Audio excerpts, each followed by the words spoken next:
we're just cutting out $260 for something that we're not going to participate. You save pennies, you don't save dollars. And I think it's a good approach. Maybe we can go back and say, okay, maybe they ought to establish a voluntary thing, and then they can get someone to volunteer to take those professionals. I'm sure I and the other people can try to provide some potential names or contacts. But see, the other thing too is you have to understand, and I'm not trying to shirk it, it's just that it's cost. Someone has to take the initiative on this. And I mean, that someone's got to be outside the government.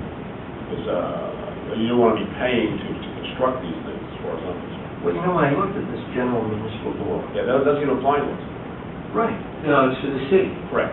Yeah, it applies to cities under the residence. Yeah. There's a lot of common law that in an abandoned situation, the municipality, whichever one it's located in, becomes responsible for.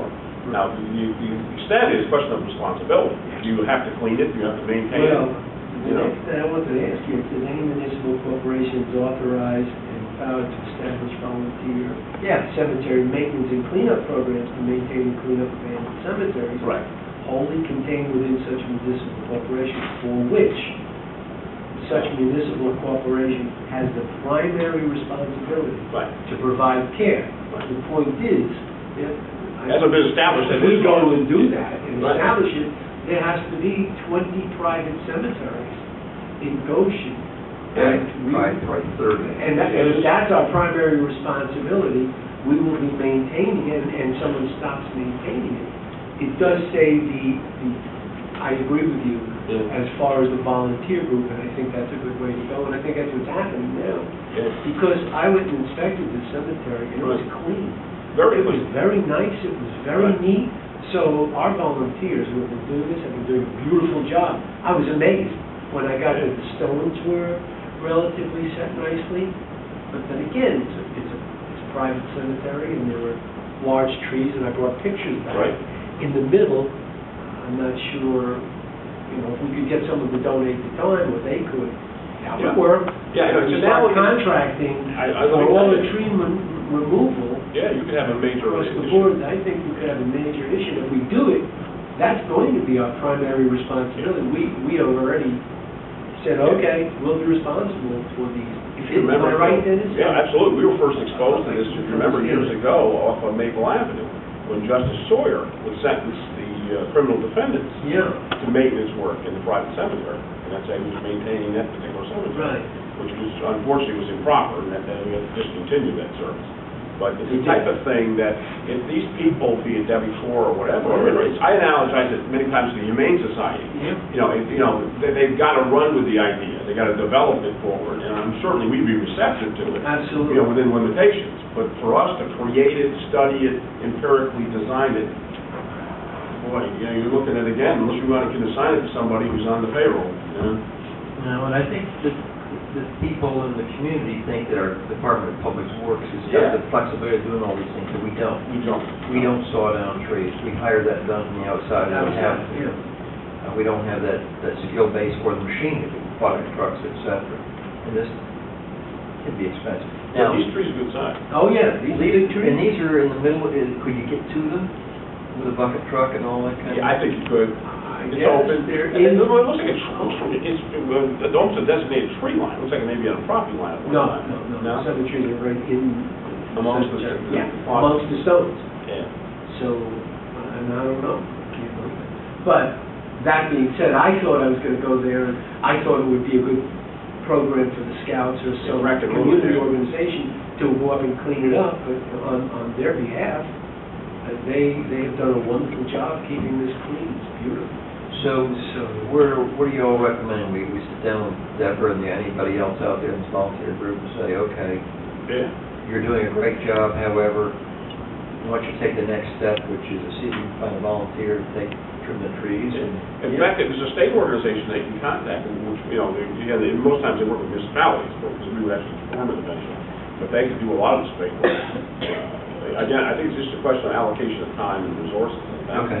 Yeah. Now, does the county step in? Because if it's an abandoned parcel of property... No, they don't. They're the ones that told her to call it. I understand that, but I know what they said. Right. But now I'm taking the next step and knocking the ball back over the net and saying, Any abandoned piece of property usually goes to the county, not the township. Yeah, Is there a responsibility for tax sales? Yeah, well, like this instance, I guarantee you that property, the taxes are paid by somebody. I don't know. No, it's tax free. There's no tax on cemetery. Right, This is a separate, distinct parcel. This is according to what we've got here, it's the Case Cemetery, and it's got the deed, or whatever it is, it's, hold on, let's see. There's not a great deal of information there. Okay. It just says what it is, the following is the Case Cemetery, Yeah. blah, blah, blah, the dimensions of it, who's buried there, whatever. But there's no deed citation. No. I mean, I can't tell from that what it is, you know? Okay, we can try to find out from... Yeah, no, exactly, and it's a question of time and resources. Let me do this then. I will get with the assessors group to find out if there's a separate deed for this. If there is, fine, or if it's not, it's part of the land of the people who own the land around it. And I have a cemetery on my property, the house, Many people do, yeah. and I feel like I own it. Yeah. I bought it when I bought the property. And therefore, I'm responsible. And a lot of cemeteries in the town are like that. They are Yeah, parcel, yeah. they're part of a subdivision. I know one. Right. Yeah. And his cemetery, his house is built right near the cemetery, and Yeah. right there amongst the gravestones. And that's his property. You can't go on it, you can't do anything. Right, and if you think about it, it's valuable to the property owner too, if it's part of these properties you're describing. There's a procedure under state law where you can petition to have those remains removed from those sites and placed in a formal cemetery. By formal, I mean Right. organized one, whatever, church related or whatever. Now, you don't have to perpetually continue these private cemeteries. But, you know, if you respect the deceased and whatnot, there is a procedure to, again, exhume the remains and move them physically. The state petition, yeah. Okay, well, I'll do a little more spade work. I'll try to sit down with Deborah.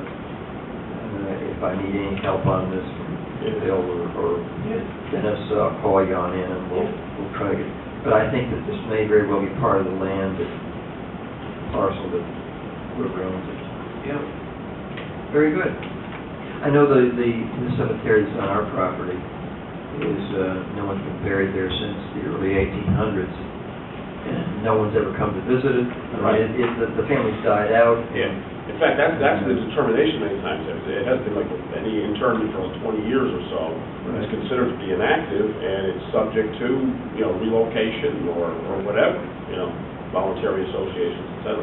Yeah, again, I looked into it a little bit, and it determined that, again, it's a question of resources and time. You said that one document in here was for cities, and they in the... Correct. Under. Yeah, which... But it's a city, not a town. Right, correct. Okay, very good. Okay, the next item is, we had passed a motion last week to hire Christopher Serino in the Justice Office. And we took a gamble at that. We were going to hire one of the two. And what happened was the justices they went ahead and hired Carmen Lugo because she could work more hours. She was more flexible. Christopher could only work 2 days a week at a certain time. So anyway, that was their choice. And so anyway, Carmen's here now. So what we have to do is make a motion to hire her. And Dennis, what do we do relative to the motion last week we passed? You should rescind that motion. Okay, well, I'd like to make a motion that we rescind the motion to hire Christopher Serino, okay? On the basis, same, it just was done in error. And it was done in error, and that, is there a second to that motion? Second. Any discussion? All in favor say aye. Aye. Motion carries. Hey, would someone like to make a motion then that we hire Carmen Lugo?